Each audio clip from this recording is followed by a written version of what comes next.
Putri Kerajaan dan Pangeran Kodok.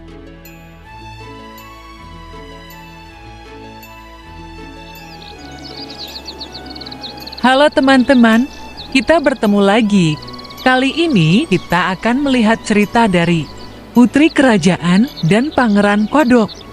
Oh iya, cerita ini mengajarkan bahwa nilai-nilai seperti integritas, kejujuran, dan rasa hormat adalah hal-hal yang perlu dijaga dalam kehidupan sehari-hari.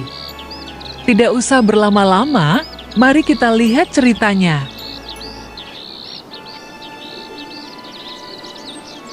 Di zaman dahulu kala, hiduplah seorang putri yang memiliki paras cantik nan jelita dari sebuah kerajaan yang indah dan terkenal damai sejahtera.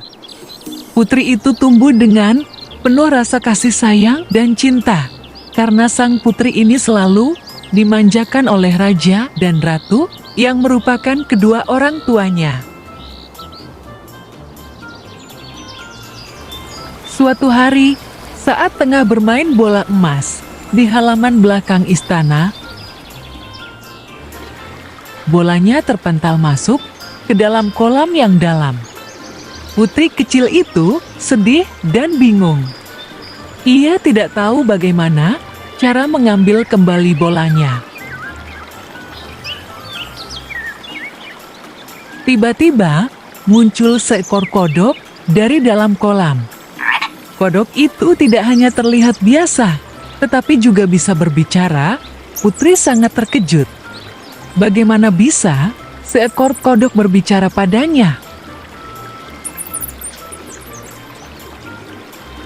Kodok itu tidak langsung menjawab pertanyaan sang putri. Sebaliknya, ia justru penasaran dengan wajah murung putri cantik di hadapannya. Dengan polos, putri itu menceritakan tentang bola emas kesayangannya yang jatuh ke dasar kolam. Bola itu adalah hadiah dari ayahnya, sang raja, dan putri sangat sedih karena kecerobohannya.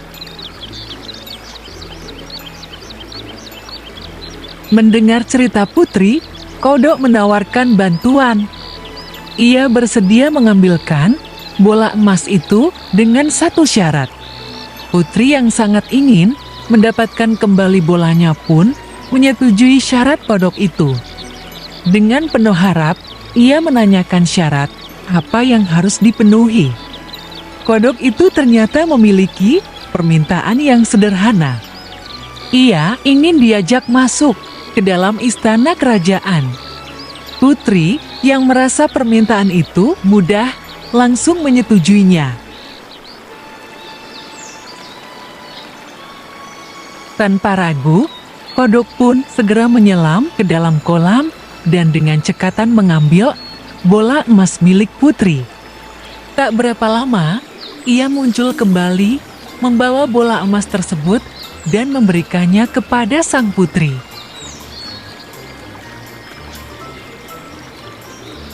Setelah mendapatkan kembali bola emasnya, putri kecil itu langsung berlari masuk ke dalam istana meninggalkan kodok yang masih berdiri di tepi kolam.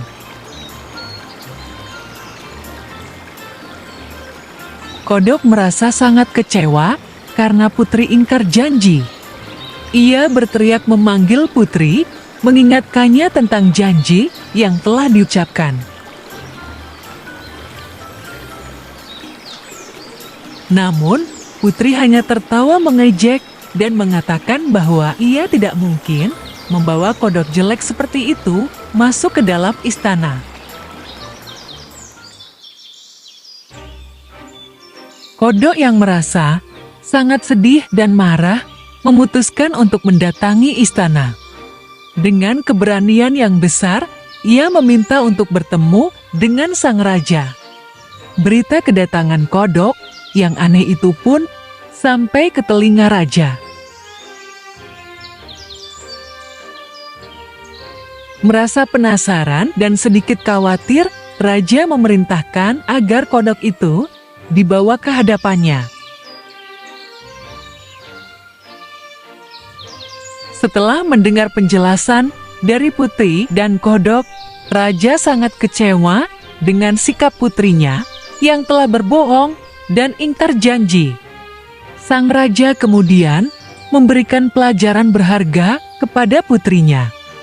Ia mengatakan bahwa seorang putri harus selalu jujur dan menepati janji meskipun kepada siapapun, bahkan kepada seekor kodok sekalipun. Putri yang merasa bersalah atas kesalahannya pun meminta maaf kepada ayahnya dan juga kepada kodok. Akhirnya, kodok diizinkan masuk ke dalam istana dan dijamu dengan baik oleh keluarga kerajaan. Setelah meminta maaf, sang raja dengan besar hati mengizinkan kodok untuk bergabung dalam makan malam bersama keluarga kerajaan. Ia memerintahkan salah seorang pelayan untuk menyiapkan satu set peralatan makan tambahan untuk sang kodok. Sebelum memulai makan malam, kodok mengucapkan terima kasih atas kebaikan hati raja dan ratu yang telah menerimanya dengan hangat. Namun, ketika pelayan hendak meletakkan piring di hadapannya, kodok meminta untuk menggunakan piring yang sama dengan sang putri. Permintaan kodok itu membuat putri terkejut dan merasa jijik. Ia tidak menyangka bahwa kodok akan meminta untuk makan bersamanya seperti itu. Meski begitu, karena takut dimarahi ayahnya lagi, putri pun hanya bisa pasrah. Akhirnya, mereka semua pun mulai menikmati hidangan makan malam. Sang raja memulai dengan mengucapkan, "Selamat makan semua."